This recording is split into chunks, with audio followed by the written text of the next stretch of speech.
First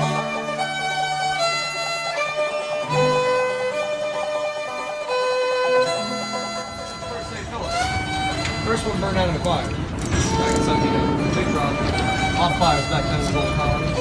If we go to second St. Philip, it was even better than the first one, let me tell you. That one burned down too. Then we go to third St. Philip's. Better than the first two. That's what we're looking at next. That almost burned down once, but we're still looking at it. Only it's going to drop 170 more years. Now this is one of the many reasons why we call ourselves the area was originally called Carolina by the Spanish when they arrived, back when, well, they had a King Charles about 150 years earlier. But anyway, I digress. But they need you to come over here and help them plant crops and build docks and homes and all that good frontier stuff. So you folks are in England in the 1660s, and you get to hear the sales pitch. I hope you're ready. Months.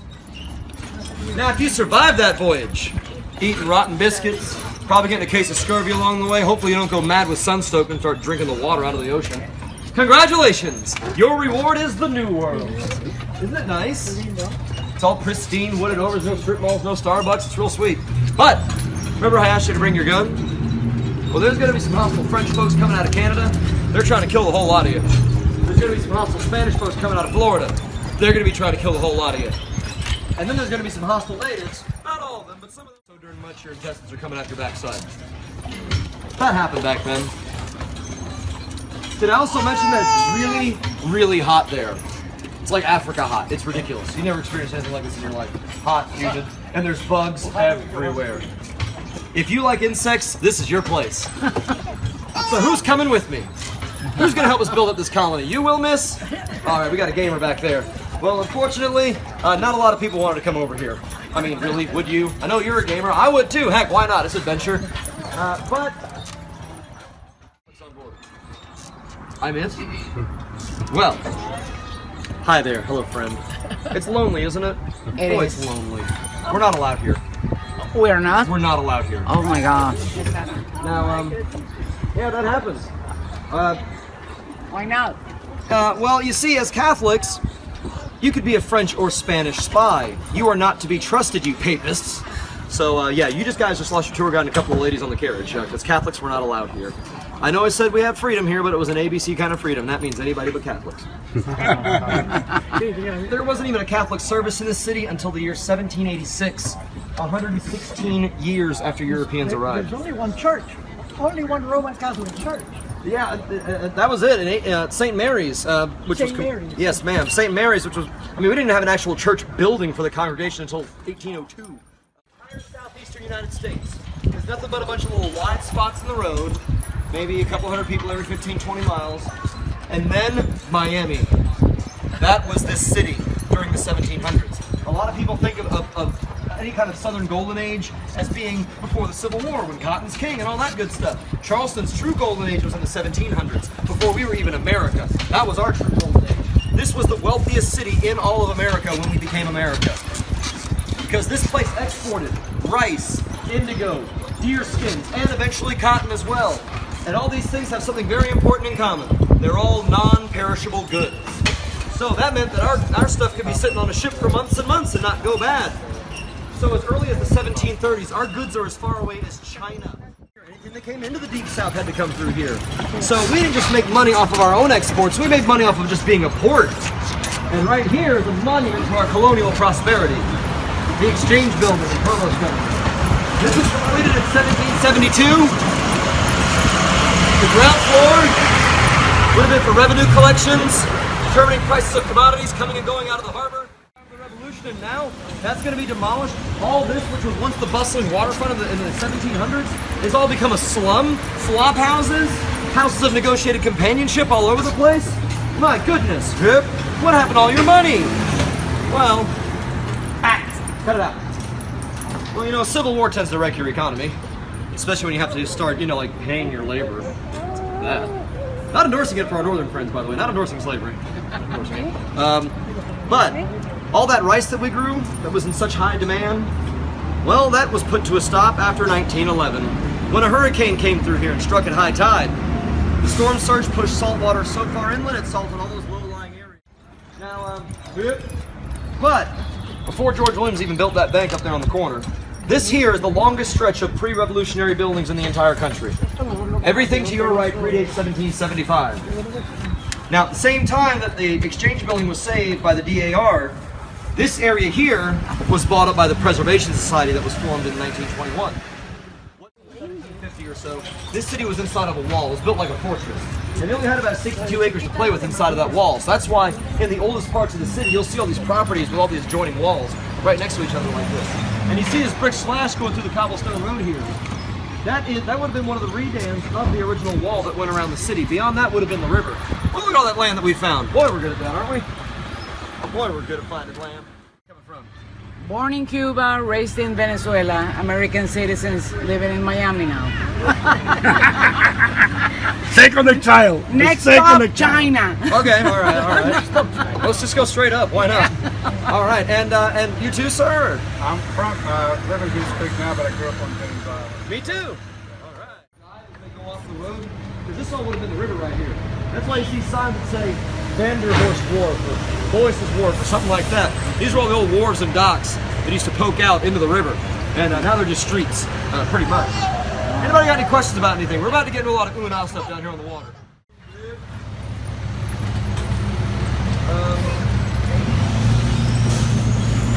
Me too. Things so darn big I can't see around it. Sorry about this, folks. I think they're moving now. All right, so that's a great thing to do at noon.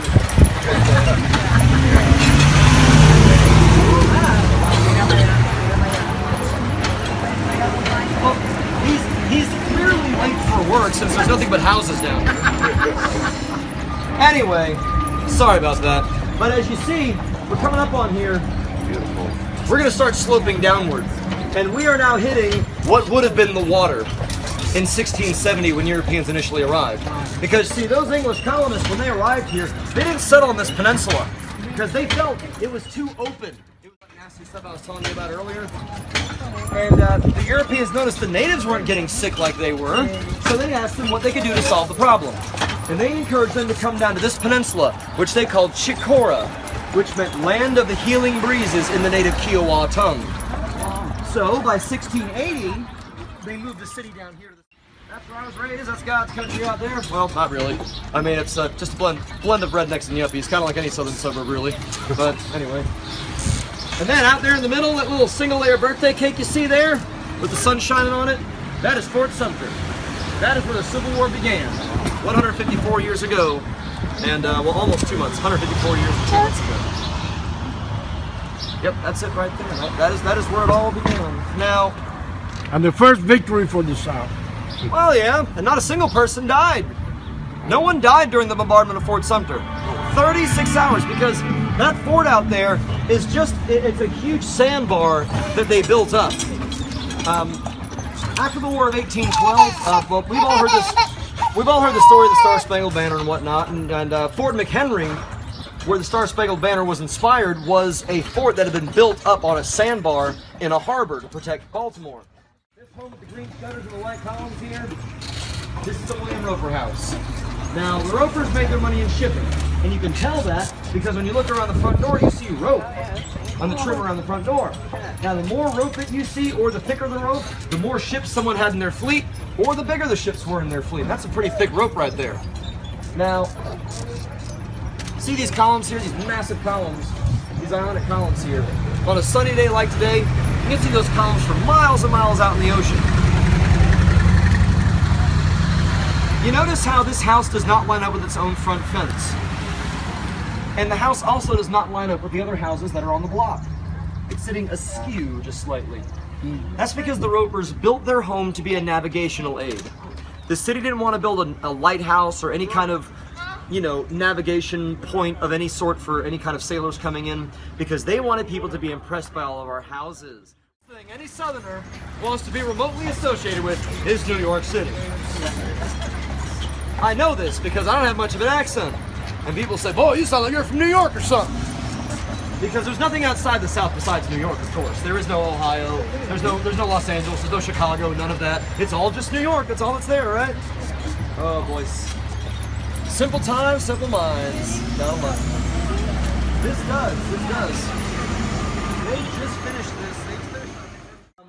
shortly after this was completed, something big was happening. President Washington was coming to town.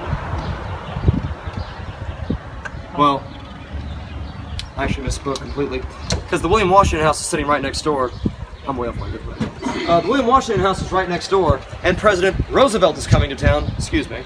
And the ladies of these homes here, the Washington House, which is inhabited by Martha Washington at the time of President Roosevelt's visit, she thinks that she should have the right to have the president in her house personally. I mean, think about it, ladies. You can lord over this over your friends for the rest of your life. I had the president in my house, and you didn't. Now, Miss Washington feels it's her birthright to have President Roosevelt in her house. But Miss Daisy Brew here has the finest new mansion in the entire city. Of course, it's her right to have President Roosevelt. I almost did it again. President Roosevelt in her house. Now, of course, all the high society ladies and all these big homes around here, they're all arguing over who gets to do it. And there's so much squabbling that it's decided that no one's going to get to have the president in their house. You blew it. Just public events, and that's it. No private events. Well, Miss Brew's the Southern lady. She ain't going to be deterred so easily, now is she?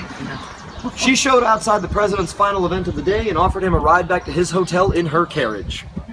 She did not take him to his hotel. She brought him here, where there was already a party going in full swing and a seat for the president at the head table.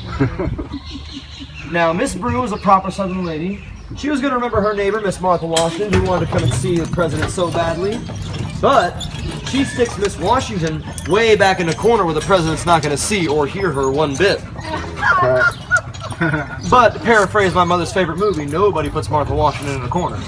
So what she does, Miss Washington, is she becomes so loud and vivacious at her table that the president has no choice but to come over and see what all the noise is about, what's all the ruckus.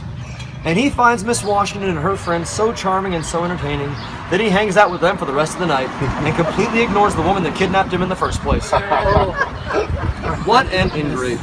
All she did was kidnap him. Now, this home, as she was remarking, looks a lot better than it used to. They just finished a refurbishing of this home, a complete renovation, head to toe. I think it was about a $5-6 million renovation. Just completed. It's less than a year old, so that's why it looks so nice and fresh right now. A lot of these homes around here, before they had their current owners, like the current owners, a lot of them had maybe the final descendants of the family living in there. Yes, ma'am. Maybe they'd have like the final descendant of the family living in the house. A lot of these homes around here did not look this good even 10 years ago, folks.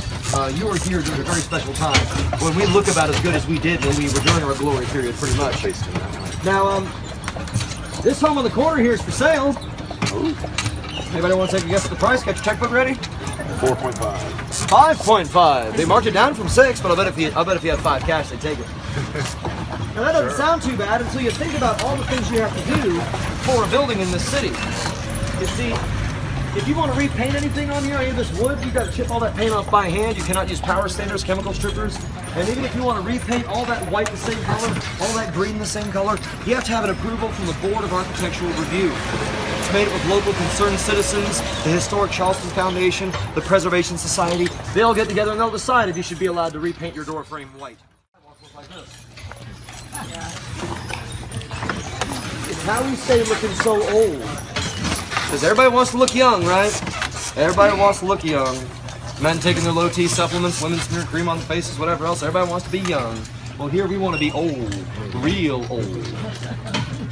There's a lot of things in this town that you would not be able to appreciate if we did not have that 75-year law. For example, the home we're about to come up on, I just don't want to get up in all that traffic right now. There was a fella who owned that bank that we were talking about earlier across from the Exchange Building named George Walton Williams. Now, before the Civil War, he was a big-time shipping merchant. And then when the war broke out, he took his merchant fleet and he converted it into blockade runners. So if Rhett Butler had been a real person, George Williams probably would have been his boss. Now, for his services, he accepted only gold and silver. And then he took that gold and silver and put it into British pounds. He didn't use any paper money from the Union or the Confederacy because he didn't know which side was going to win. So as a result, he came out of the war with over $1 million to his name in 1865. That makes him a billionaire many, many times over in today's money. So 10 years after the Civil War, he decides, after he's gotten into the banking business, he's going to build his new mansion down here on Meeting Street. When this whole area was still bombed out, looked like a wreck from the war just 10 years earlier. And this was what he built in the middle of all the rubble. As a way of showing people that you could invest in Charleston again, the Calhoun Mansion. the largest house in the city, 24,592 square feet, 35 rooms, 35 fireplaces. Because why would you have 35 rooms if you don't have a fireplace for all of them? That's the point in that. Now you can tour this property. This is one of our house museums right here. Now if you want to walk around the grounds of these house museums when the gates are open, feel free. If you want to take pictures of the outside, all that. But to go inside and for the tour and all that, you do have to pay for it. Now the owner still does live in town when he's here, or up on the 3rd floor. But you only have to donate 2/3 of your house to make it a house museum in this town. So, she was so distraught that over the course of the following winter, George Jr. had this portico built on the side so that they could never get rained out again. It's a lovely house here, isn't it? Lovely, lovely house. It was originally called the John Edwards House. Red, like Philadelphia red clay brick, excuse me, anything like that. So, what do we do when there's not a lot of stone in the area, since you have to use stone if you want to be truly tasteful and truly classy? What do? We stucco over the brick. And then we draw lines in the stucco so it looks like it's made out of stone blocks. Now, this doesn't just make things look nice and classy, but all this stucco is something we got from those Caribbean predecessors of ours. That stucco acts as early insulation, you see. Keeps it a few degrees cooler in the summer, keeps it a few degrees warmer in the winter. And frankly, you take whatever you can get back then. Also, these pastel colors, you see all the pinks and yellows and lime greens and all that. All those colors, we also got those from our Caribbean predecessors because it was prohibitively time-consuming and expensive to keep a White House clean back then. Because this street would have been covered in dirt, all kinds of dander and filth would have been kicked up every time some animals went by. Now, Charleston single houses. These are called single houses because, again, we're very clever. They're only 1 room wide.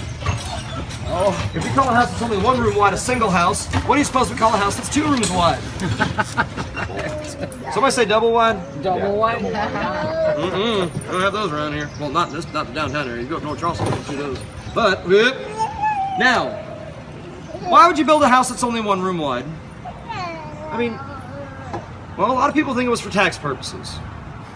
But that was never the case here. Like we're seeing that, it meant we don't want any. In fact, out on those piazzas, that's where your family's going to sleep in the summertime because it's too darn hot to sleep indoors. And also, during the heat of the day, we're not stupid, we do stop working. So, for about 1 to 4 in the afternoon, that's where your family's going to sit, showing off their elbows and their ankles in the summer heat. And so that means to live in these houses. This is another one of our house museums here that nobody actually does live in. This is Daniel Russell House. This home's claim to fame is a 3-story, free-floating spiral staircase inside. No visible means of support, and it's all built with pegs. No nails even went into its construction. Bob Beal, as this old house came here back in 2000, and they took a look at that staircase in there, and he asked the fellows that worked with him if they could possibly replicate that staircase from 1811 using today's technology. They said, there's no way. The thing is, you don't hear that a lot, because back then, if we're going back inside the walled city now, see, I told you, it'll be really obvious. We were going by all those massive homes from the 1800s, now we're back in the 1700s. All these adjoining walls, everything's running on top of each other again. Who here's seen The Patriot? Everybody. Right. Yeah, I call you a communist if you hadn't. No, I'm just playing. This is where they filmed a lot of The Patriot here in Charleston. Oh. Because this street, Trad Street, looks largely like it did back in the 1780s. All they had to do was remove all these trucks and cars, and they got rid of the street signs. And this fire hydrant up here proved to be a problem, though. They couldn't remove the fire hydrant for safety reasons. So, they had a woman in a hoop skirt stand over the fire hydrant. Gossiping with some lady friends of hers. Oh, yeah. Oh, yeah. Even the shutters here, you notice all the shutters are wooden. They're all functional. And Trad Street got its name because it's the street that went by Mr. Trad's house. That's all we got. Go by Trad's house, so it's Trad Street. Very complicated people here, very complicated. Now even these shutters here, those crescents mean that was once a tavern. One of those 1 taverns for every 13 people in the 1700s. And then across the street, those hearts, that's a house of negotiated companionship. Right across the street from the tavern. You're a one-stop shop on a Saturday night. Hip, hip. As soon as these cars pass,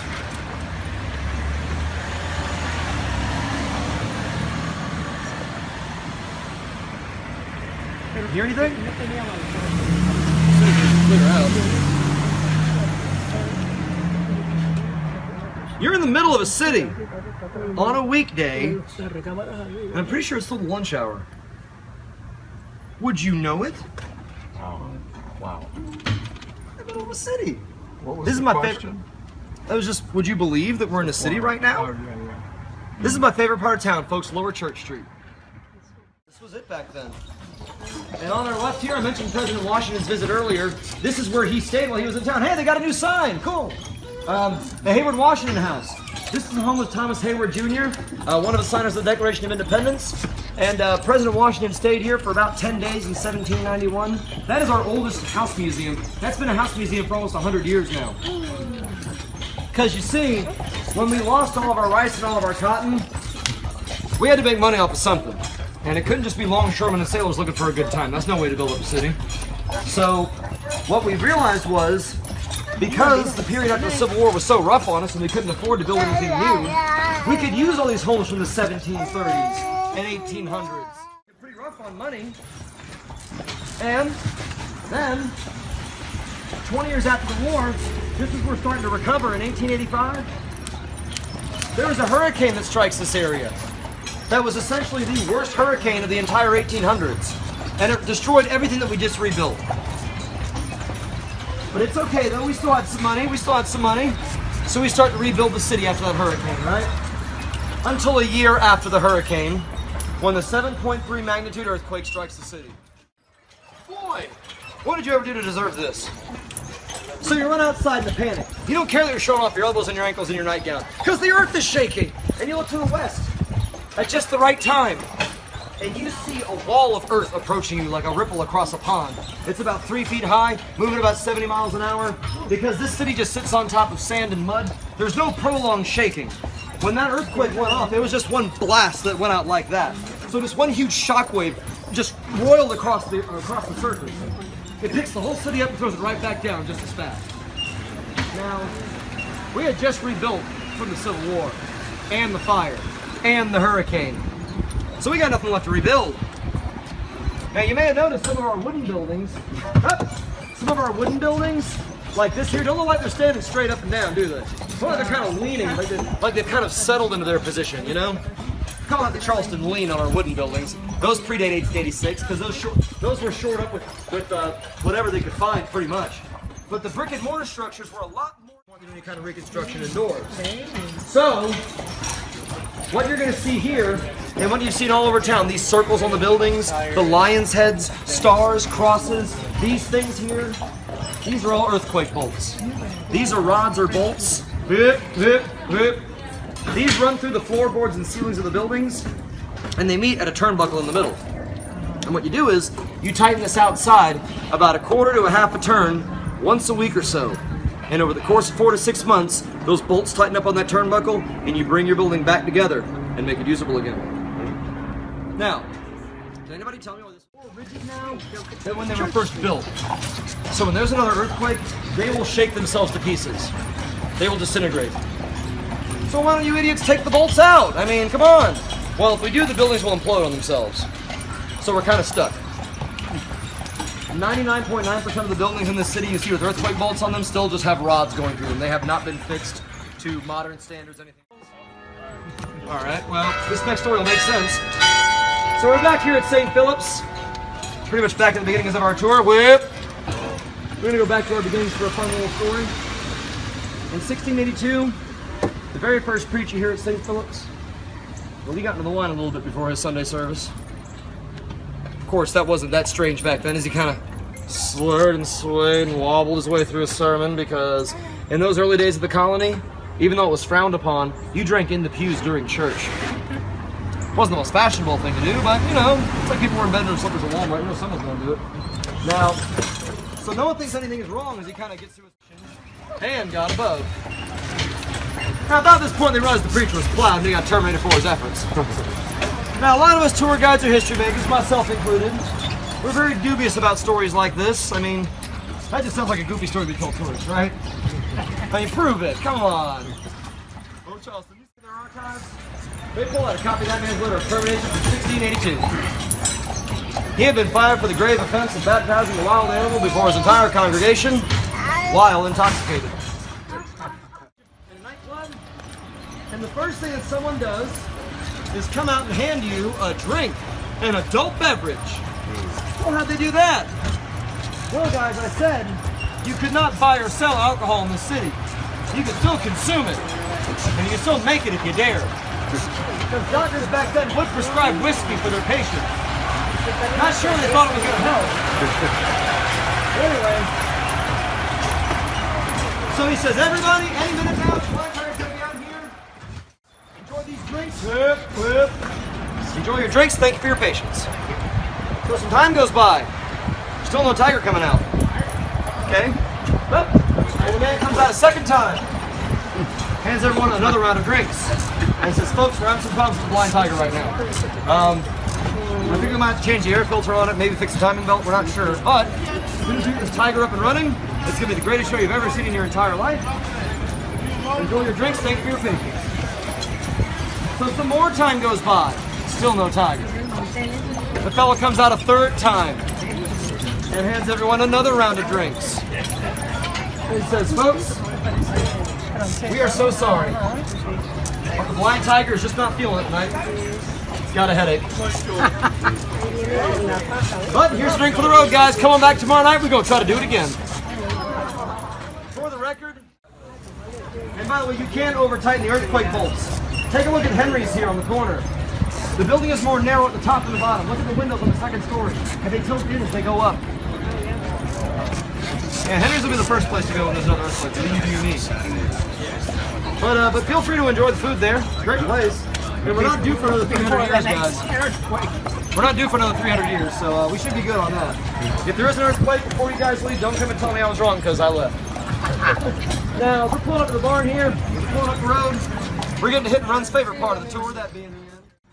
All right. Well, I got you here. We'll leave you folks with a few things. One, eat local while you're here. We do lots of stuff, and we do it well. At any price point you want, we've got you covered at any. Well, they are mules, they're not horses, and their names are Hit and Run. Oh. That's right. Now don't worry, we won't be hitting anybody and running today. But they are. These two are mules. They are not donkeys. They are not horses. They are both. To get a draft mule, especially two like these big suckers, you got to have a mammoth jack donkey for a daddy, and you got to have a draft horse for a mother. Pennsylvania, Ohio, Tennessee, Kentucky, Georgia. Places they've been using farms pretty much. Pulling plows and stumps and logs, sun up and sun down, 6 days a week. It's fixed. You come around the corner, take a look at the hooves of this French Percheron. It's got on the steel shoes you'd expect, and then rubber shoes underneath. That's like sneakers for our animals. We weren't designed to walk on concrete, neither were they. So it keeps them all the blow of walking on concrete all day, and it keeps those massive 1-ton horses. And run. Thank you, ladies. All right, we're official. Now, numbered up. We got a number one. Very happy about it. Now, does that mean anything to anybody? Because I can just drive and not talk for the next hour. It's not like a vine or an onion right here. This is called creeping figs. And you see how it's attaching to the glass even. There's no roots that grow into the building. It doesn't damage the building at all. When you want to remove this stuff, you grab one corner and you pull the whole thing down like one solid sheet. And if you don't like how the wall looks after you've torn it off, you just hang it back up there by a string and it will reattach after a couple of weeks. It's called creeping figs for all your aspiring gardeners out there. I'm sure you can grow it down in Florida. Also, please do not try to get off the carriage until you see me get off the carriage. That way you'll know that it's safe. Also, those white boarding passes everybody got before our tour began. Islands. If you go out to Edisto or any of those way out islands, you hear a lot more of an accent out there. A lot more of that Geechee, a lot more of that Gullah accent.